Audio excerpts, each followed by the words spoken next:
I don't want to be here right now, Jamal. Ain't nobody want to be here. Nobody got time for this. Hello, everyone, and welcome to the Colts Cast. We are here to talk about everything and anything Indianapolis Colts. My name is Eric Smith, co-host of the Colts Cast. Alongside me, as always, I have co-host Jamal Lawrence here. Yo, yo, yo, yo, yo. Please be sure to follow us on social media. Our Twitter handle is at the Colts Cast, and our Instagram is at Colts Cast. We got YouTube up as well. Be sure to search up the Colts Cast on there. Let's get right into it because we have a lot, and I mean a lot to talk about. The Indianapolis Colts fall to the Pittsburgh Steelers at home, 24-17. Everyone saw that game last night, primetime. We're now 4-7-1 on the season. Playoff doors, in my opinion, are closed shut. The final stretch of the games don't get easier, man. Cowboys, Vikings, Chargers, Giants, all on tap. I got clowned today as soon as I walked into work. I had all the because the Cowboy fans, they're ready. They're ready next week, and there's like 8 of them at work because they're everywhere. They're everywhere, especially this year. They're tearing it up. I won't lie. But Jamal, where would you like to start? Because it's that was an up and down night. Mostly down, but hey. I'm going to start with my car ride down because I was so happy. I was excited. I was hyped. And the car ride back was sickening. I was just like, yo, what?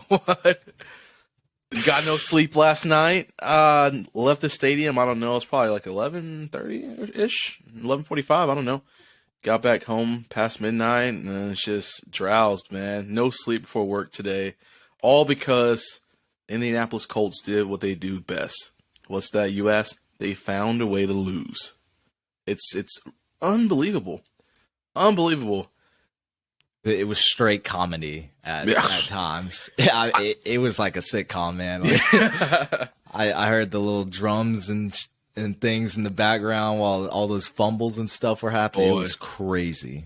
And it's so crazy because I'm not going to lie. Of course, being there, you can hear everything that's going on. But I would have just loved to see Troy, as much as I don't enjoy watching Joe Buck, but just hearing him and Troy talk about the game, because I can only imagine they are saying what anybody else who was watching the game was saying to themselves. Why are they still running the ball? Or, excuse me, why are they still passing the ball? Why aren't they running the ball? What is this offensive scheme? Why are there no points being scored? I mean, these are the questions. When we came out the gate, first drive, we threw the ball, first play on first down. Threw the ball on second down. I'm like, all right, well, I don't understand why we have a workhorse in the backfield, old quarterback who's proven that it was just not capable of doing what we need to do at any time when it matters most. And we're just going to say, let's go ahead and let him throw it on first down. Let's let him throw it on second down. Why? I don't understand that, Eric. They went with the unconventional offensive scheme. They said, "Oh, they're expecting the run with Jonathan Taylor back there. Let's chuck it." Yeah, that was a mistake. Everything about it was just horrendous. Again, like I said, I think the first half, Matt Ryan threw for 30-something yards, 35 yards or so. No, I think it was 22. I think we had 35 total yards of offense or something crazy like that. It was nothing. It was something disgusting because he didn't have his first completion until the second quarter. Yeah. And he was throwing a lot in the first quarter. Yeah. It was crazy. I mean, I think he went 0 for at least 0 for 5, 0 for 6 in the first quarter because at halftime I think he was 2 for 9 with 22 yards. It was something horrendous. So let's just start with Matt Ryan because you look at his box score, you look at his stat line, 22 for 34, 199 yards. Averaged 5.9 yards per attempt, 1 touchdown, 1 interception, took 3 sacks. Yeah, that's a pretty bad stat line, in my opinion. It's not great. And if you watch the game, you can tell. And, I mean, that was the 12th game of the season for us. That I think it's understood that Matt Ryan is not the answer. Yeah, it is. He is a shell of his former self. I mean, the first pass of the game, let's just go back to that. That should have been intercepted. Oh, yeah. Pure luck. Exactly. That should have been intercepted. And then they said, ball don't lie. we got you on the next play. And that pass got intercepted. And that you can argue that Michael Pittman Jr. kind of stopped his route and he kind of stood there. So, the safety jumped it. But I don't know. I still think the quarterback has some blame for that. And he was still throwing it low and stuff. I don't know. Yeah, no, you're 100% right. I think the quarterback had to take the blame for that just because there was nothing there. I mean, Matt Ryan, the entire game, as you mentioned, the shell of himself, the arm power wasn't there. There were really no deep threats he was trying to get. They're all check downs or just quick little pathetic. Yeah, I mean, and I don't understand it, especially because after getting benched for Sam, talked about how his gigantic chip on his shoulder. Oh, I'm gonna do this, I'm gonna do that. And he came out and had one good game against a team that was worse than us, as I mentioned, against the Raiders. They weren't any better. They were worse than us. And he looked good there. And people were like, oh, this is the Matt Ryan we wanted. And everyone just decided to put a black cape over everything that happened the entire season leading up to this. You just said, oh, no. The Texans game doesn't matter. The Titans games don't matter. The Jaguars game doesn't matter. None of those games matter because guess what? Matt Ryan mysteriously pulled out a win over the two-win Raiders. Like, congratulations. The chip wasn't on his shoulder there. It was literally just luck. They came out. He had a good game. Yeah, he may have been he may have played a little harder just because he got benched for a young buck, but that's about it. He was no better. And it's just proven that his time here in Indy has come and gone. I don't know what will happen. Honestly, I feel like for the sake of him, this doesn't make his stock any better for any future teams. I think at this point, it may be best for him to go ahead and take it on through retirement town because hang it up. Yeah, because it only goes down from here. It just does. And sucks, it does suck. I know as any kind of sports player, you're going to want to still go out on your high, but you got to recognize reality. And the reality is when we can't get the ball for a 30, 40-yard pass, we can only get one of those a game if we're lucky. When we have receivers who can potentially go up and try to get a deep ball. But when we're checking down to our running backs, checking down to our tight ends, play after play, it just doesn't work. Arm doesn't look good. Stiff as I don't know what in the pocket. It's just not a good look. So it was Matt's game was not there. He didn't show up, and he won't show up for the rest of the season. It'll just continue to be the same thing week by week. Yeah. Matt Ryan's mobility, it was incredibly telling this game.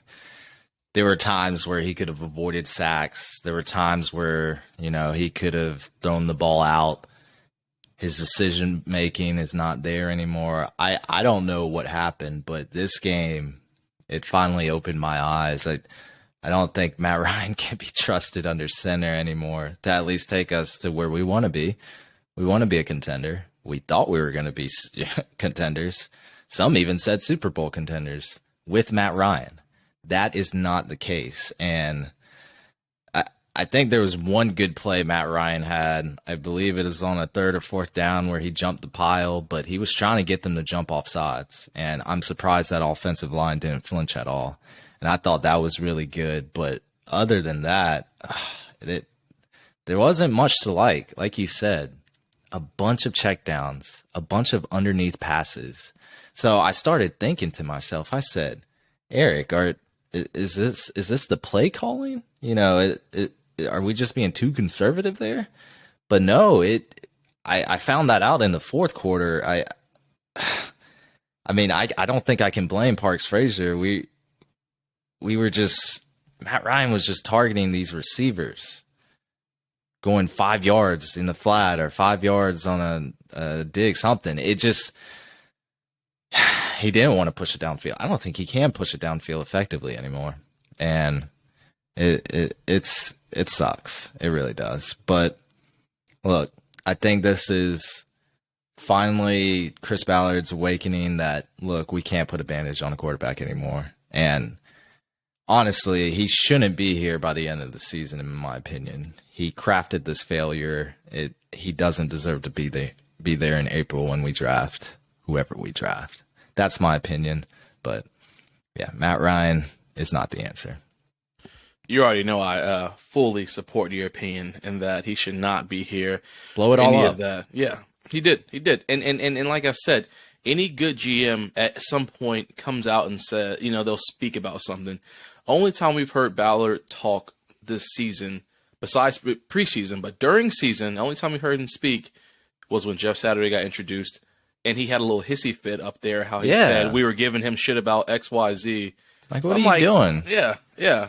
Take some accountability. Yep. Yeah. So it's clear that he wants to hide as far as he can behind the desk and let life play out the way it does. And at the end, if there's something to take credit for, he'll take credit. But besides that, he's not gonna show his face in the time of need. Right. And I mean, we did Frank Wright wrong.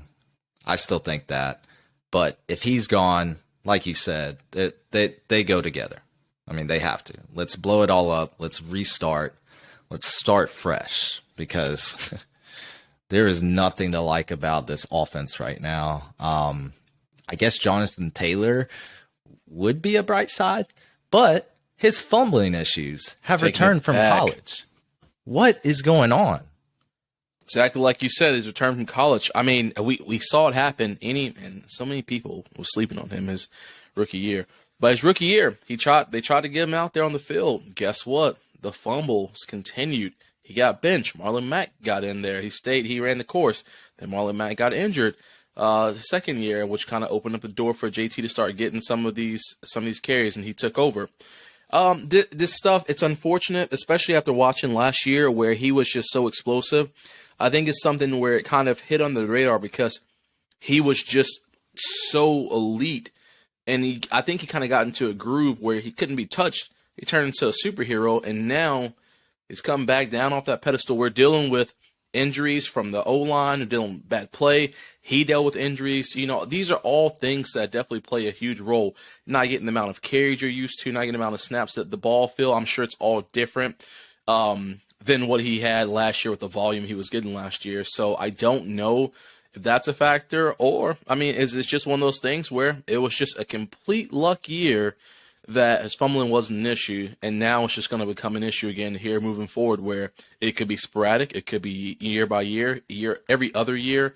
I don't know, but I do think that if it's clear that he had a fumbling problem while in college, and he spent all this time in the league trying to correct that problem, something's still not corrected. You still got to keep working. I mean, we look at someone like Tiki Barber, who had a big fumbling problem. He learned how to carry the ball a different way. I don't know if that's something where JT has to explore, but in this day and age where we have all this technology, all these coaches who are there, someone needs to figure out, go back and watch film from last year to see, hey, is he handling the ball differently? Holding laces one direction or another. He's tilting the nose up, tilting it down. There has to be something. Something's going on. I mean, obviously we know that handoff was a little different. That wasn't him running like full speed ahead with the ball, but we can't deny with the other three. I think he has fumbles for this year. He's leading the league in fumbles, I'm pretty sure. So, is he really? Pretty sure. Oh my goodness. Well, I would say that's something the running backs coach needs to figure out. Scotty Montgomery. What's going on? Because everything you just said, you're speaking like a scholar. It's like, we have to figure that out, because you don't just bench Jonathan Taylor, but these are reasons why running backs get benched in the league. You start fumbling, like, they don't want to put you in.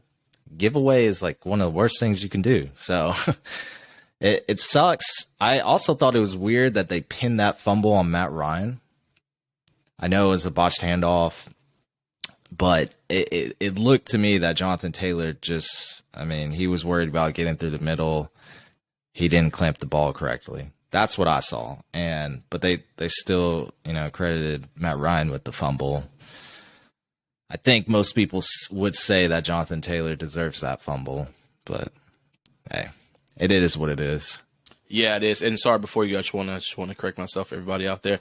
So looking up right here, Melvin Gordon, of course, he owns the title for running backs right now with 5, and Alvin Kamara has 4.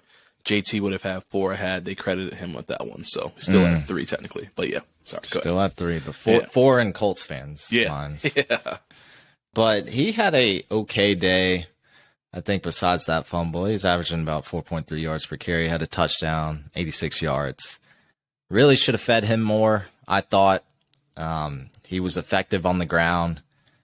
I think, I don't know, the coaching staff just, they were trying to get freaky with him, man. I don't understand. Yeah, they were ignoring him. And like you said earlier, man, if you're gonna build a script, then just go with it. Stop trying to do the trickery stuff. It was like a 3rd and 3 where the box is crowded and we're in shotgun and JT standing right beside Matt Ryan. And I literally said, well, it's gonna be a draw. It's 3rd and 3. They're not gonna pass the ball right now. It's gonna be a draw. Why? And of course the play was a draw and it got blown up in the backfield. 4th and 3 now. Why, if you're gonna run the ball, why not get them all in their optimal position? JT 5-6 yards in the backfield, Matt Ryan under center. You got your line is already. Why are we running a draw on a play it's not gonna? Draws don't develop the same way a regular run play does. You know, because the linemen have to kind of sell a pass for a second, and then they have to turn it into a run block. No, if we're trying to get a first down and we're in their territory, let them get their hand in the ground and go straight ahead for a run block. We don't need to have any kind of fake pass block for a millisecond and then turn into a run block. No. Just run, run block, run the ball how you do every time, because he was averaging 5 yards a carry, 4 yards a carry. So he would have gotten that theoretically. He'd have gotten that from just a regular run. But whenever you throw a draw in there, no one's surprised when you do that, because there's just no. When we look at some of these quarterbacks who practice their fakes, the way they do, like a Peyton Manning who sold every single fake on a play action. Then we watch other quarterbacks who don't even try to hide the ball. They just show an empty hand like it's nothing. I think of that stuff with the Matt Ryan. There was just like a very lackadaisical way he got the ball, snapped it, stood there for a millisecond, and then handed it to JT. Like, there was no progression to try to show like a fake. And I know you're not going to pump fake right there, but at least pull your shoulder up or something. I don't know. Something to make the defensive lineman maybe say, let me peel back a little bit, or the linebackers, let me peel back a little bit because he may go for a pass. It was a hike the ball, stood there for a second, and handed it to JT. He's getting stuffed in the backfield. And that kind of stuff doesn't work. It just doesn't work. It works when you have like a Jalen Hurts who can do a QB draw. Yeah, ain't no RPO coming out of there. Yeah, that's an underrated play because they tore us up on that. Ran that a few times. Maybe we'll get a mobile quarterback in the future. Maybe. But receiving squad, yeah, we'll make this pretty brief. Jelani Woods, he led all of our receivers. 8 catches, 98 yards. Big game for the rookie. I thought after his first drop, he was solid because that was kind of the safety blanket that Matt Ryan was looking for. And I mean, Woods was getting those yards after catch as well. So shout out to him. Michael Pittman, he had some flashes of good in this game to me, but there were some bad, potentially bad. Pretty sure he had a big drop. And then also that first play, that route that he ran. I don't know. It's just, when I watched this game and Michael Pittman had 11 targets, 7 catches, 61 yards, I think if he was an actual wide receiver 1, he would have made the majority of those catches. He would have been able to create separation. I don't know. There was just things in this game that I saw from Michael Pittman that I don't know if he's that guy, that go-to guy for us, honestly, because he just wasn't there. He just wasn't there completely. He was at the beginning of the season. I don't know what's going on. Maybe it's bad quarterback play. Maybe it's the scheme. But something with Michael Pittman, he doesn't look like the wide receiver 1 we thought it would be. Yeah, I definitely agree that he doesn't look like a wide receiver 1. And I've been trying to think about this, especially after watching last night, because none of our receivers are good at breaking away from DBs. I feel like any cornerback who steps up there, we can create no separation.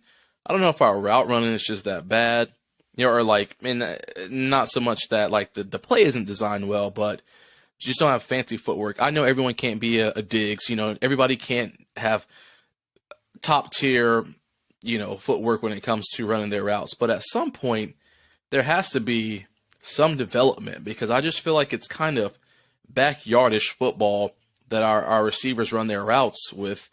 and it creates no separation, and we can just never have a chance to get open. Like, I know Pierce loves the deep ball, the 50-50 ball, but I feel like everyone has been so well contested. He's just happened to been a better pass catcher. And even with MPJ, the few catches I've seen him really excel on are ones where I kind of feel like he's run across the middle, and there's someone who's been in the way. Not of him actually breaking away from a cornerback, but something or someone got in the way, which allowed him to get an extra step ahead. So Pittman 100% has not looked like a wide receiver one. Obviously, no one else really showed up last night, so I can't really grade them on anything. But I just feel like as a whole unit, their route running is just bad compared to other teams. And I don't know. I mean, I don't know if it could just be that, again, going back to the line, where the line sucks, so your quarterback doesn't have enough time. So maybe they're trying to force a pass a little quicker before the route can truly develop. I'm sure that we could go down a rabbit hole of whatever you want to consider. But I just like to think that there are other teams who have bad O-line as well, and their receivers are still able to, break away and create some kind of space for their quarterback to get the ball to them. So what's weird is I thought the offensive line played pretty well last night. Yes, and agreed.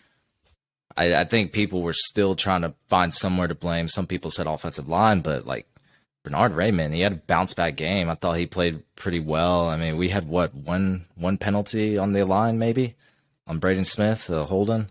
But I mean, overall, I thought protection was pretty good. Of course, it's going to break down after a few seconds. They can't hold TJ Watt off forever. So Matt Ryan has to have that pocket presence, that pocket awareness to be able to say, all right, I got to move this way. I got to step up. I have to scramble it. And it just wasn't there. So when the pocket was starting to, collapse a little, I thought he wasn't making those good decisions he usually does, from his good days, from his prime days. So that's where some of those sacks came from. But yeah, offensive line to me played pretty well. I agree with you. Separation has probably been an hinder on Matt Ryan's stats too, because if he doesn't trust that he can throw it to that receiver and get him the ball, then he's not going to throw it. That causes other issues. It's a chain reaction because they're so well covered, they can't generate separation. It's a problem. And I think there's just a systemic problem with this offense right now. And it starts with blowing it up right now. Let's draft. We might have to save draft talk for another episode, but yeah, for sure. First or second round in 2023, if we don't draft a quarterback, I'm not a Colts fan anymore. I'm telling you that right now, because man. I'm not doing this. I was in my feelings last night saying we need Carson Wentz back. I woke up today and said I don't think I should have tweeted that. But it's things like that I mean, when you see Matt Ryan's play, he is not the answer. And I don't need to see him there next year. I want him to go off and just retire and ride into the sunset, and enjoy it while you can, And the last thing I want to complain about with Matt Ryan, and I'm going to complain about this because and I'm sorry if you're going to talk about this later, but the final drive, I got to talk about that in the timeout situation and all this, because I know Jeff Saturday is getting beat up a lot right now because they're saying, as a head coach, you're supposed to call a timeout, etc. Of course, let's all remember, Jeff Saturday is not a head coach. He's on paper, but he is not a head coach. Let's make that clear. Second off, not of the essence. Yeah, you have other people who work for you who help with this clock management stuff too. Of course, at the end of the day, he's the head honcho, so he has the end all be all. And as a former player who was with a quarterback who lived and breathed clock management, yes, Jeff Saturday should have been aware and trying his best to get something rolling with the timeouts. But before we go down that rabbit hole, I just want to talk about Matt Ryan, who broke for that scramble, which was looking all right. And then he got hit by a sniper. I guess grass fairy was out there, something. My man just tripped 3 yards before I know what happened. He saw Steelers players and he just kind of got nervous, I'm sure. But he was 3 yards away, which he could have stayed up and got that first down, we may have been talking about a different thing right now. It could have been possibly gone into overtime because they had a fresh set of downs. But reality happened. He fell down, forgot, I think it was like 53 seconds left. And instead of Jeff Saturday calling a timeout, nothing happened. They just all rushed to the line to try to get a playoff. Now, again, I could sit here and blame Jeff Saturday all day long, but I also want to make it clear that a seasoned vet quarterback who has been in the biggest game that the NFL offers, the Super Bowl, has to know you are allowed to call a timeout. And if you call a timeout as the quarterback, it's your right. You are running the offense out there. You're the captain of the ship, and you take that timeout and you ask for forgiveness later if something backfires on you. And I will further say, Eric, had it been a situation where there was one timeout left, sure, maybe that I could understand why you don't want to do it.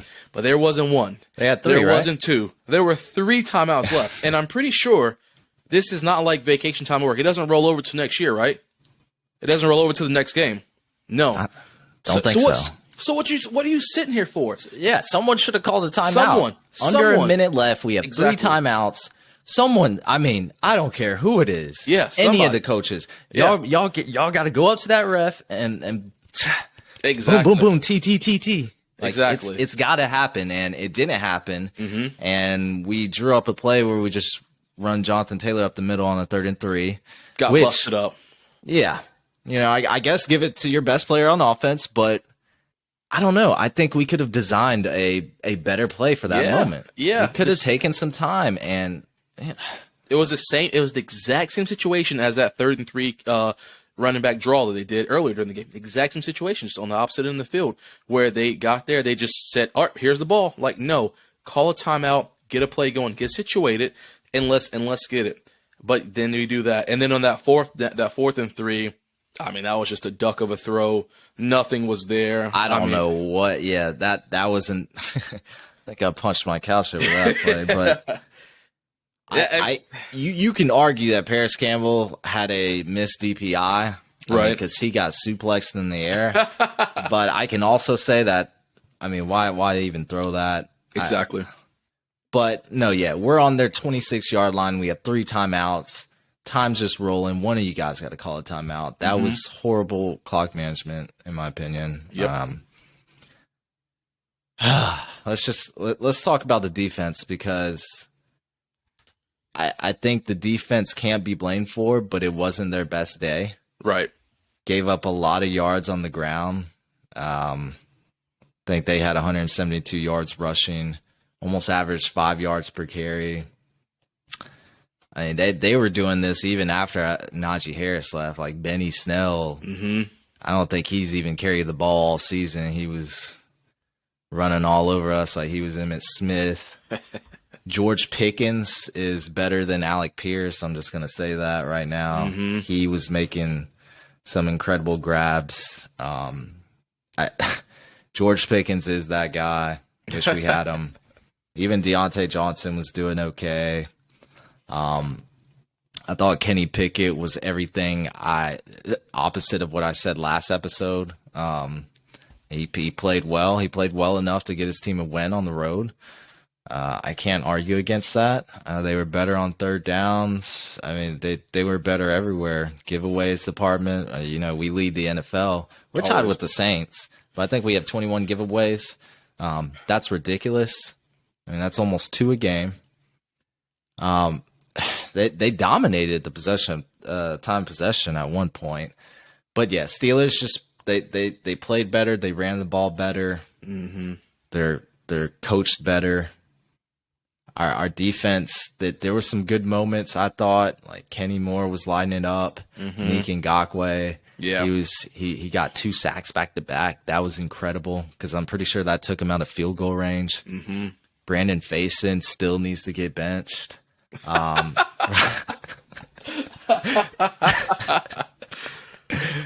Faison was getting beat in coverage a lot, and he was missing tackles. So I don't know. I'll just leave it at that. I thought Rodney McLeod, he's been on a tear these past few weeks. I thought he was playing well.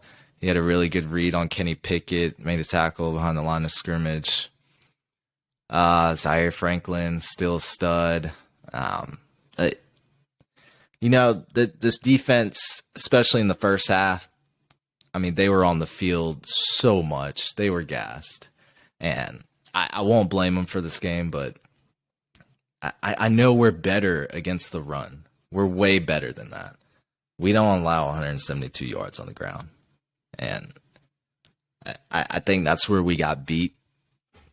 That's how we got beat. So, yeah. No, I really don't even have that much to add to that because everything you said was freaking spot on.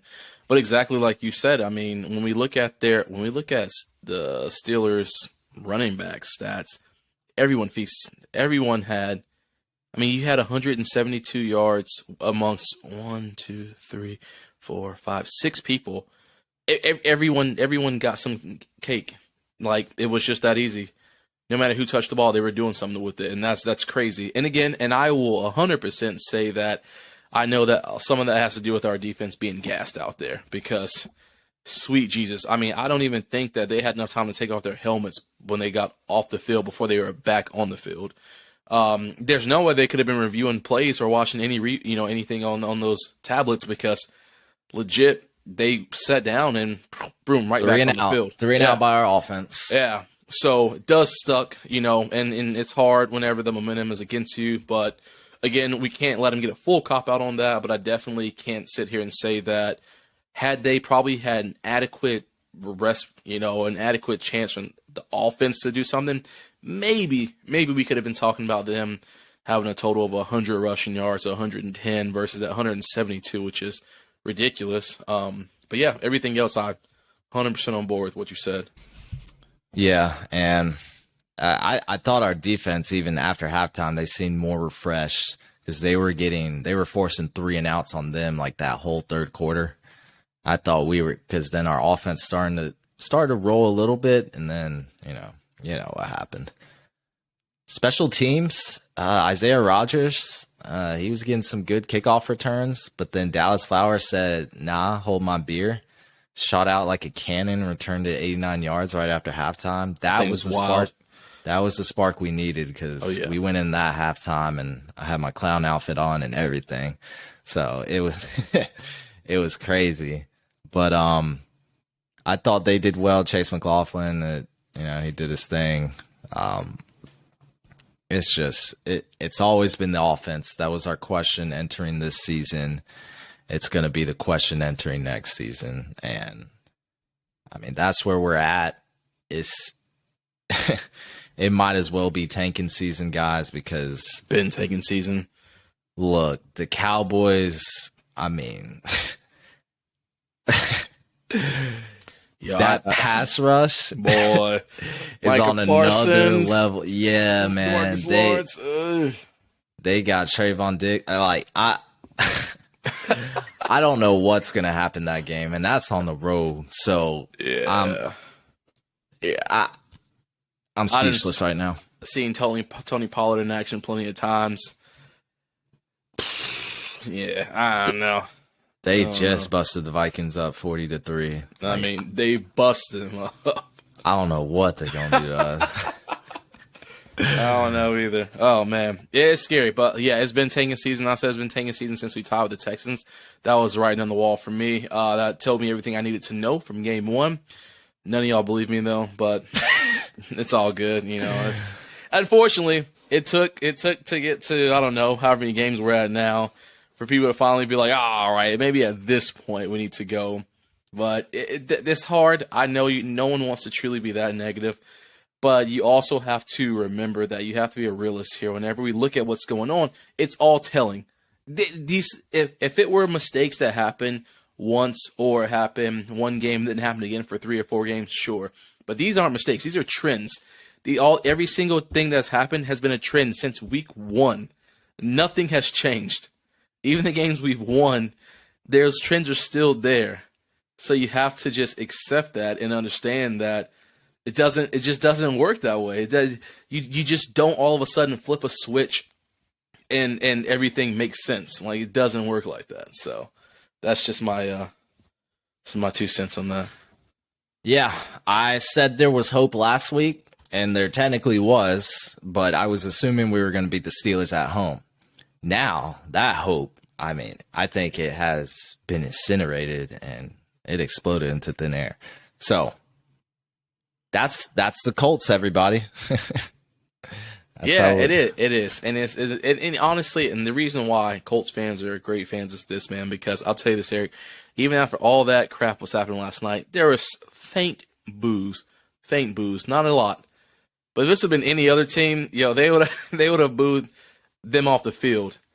But Colts fans were very mellow and appreciative of what was going on and there for a good time. So I can't be mad at that.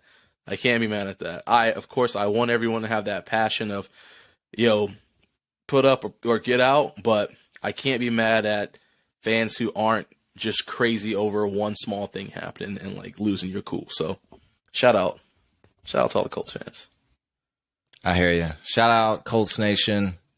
We're going to keep riding it out every week, every episode. I love talking about this team, but geez, not in this way, But that's going to be it for us, everybody. Thank you for listening to the Colts Cast. We are live on Apple Podcasts, Spotify, or any platform you use to listen to podcasts. We will be back on the next episode to give you some more Indianapolis Colts content. Y'all take care. Yeah. I don't know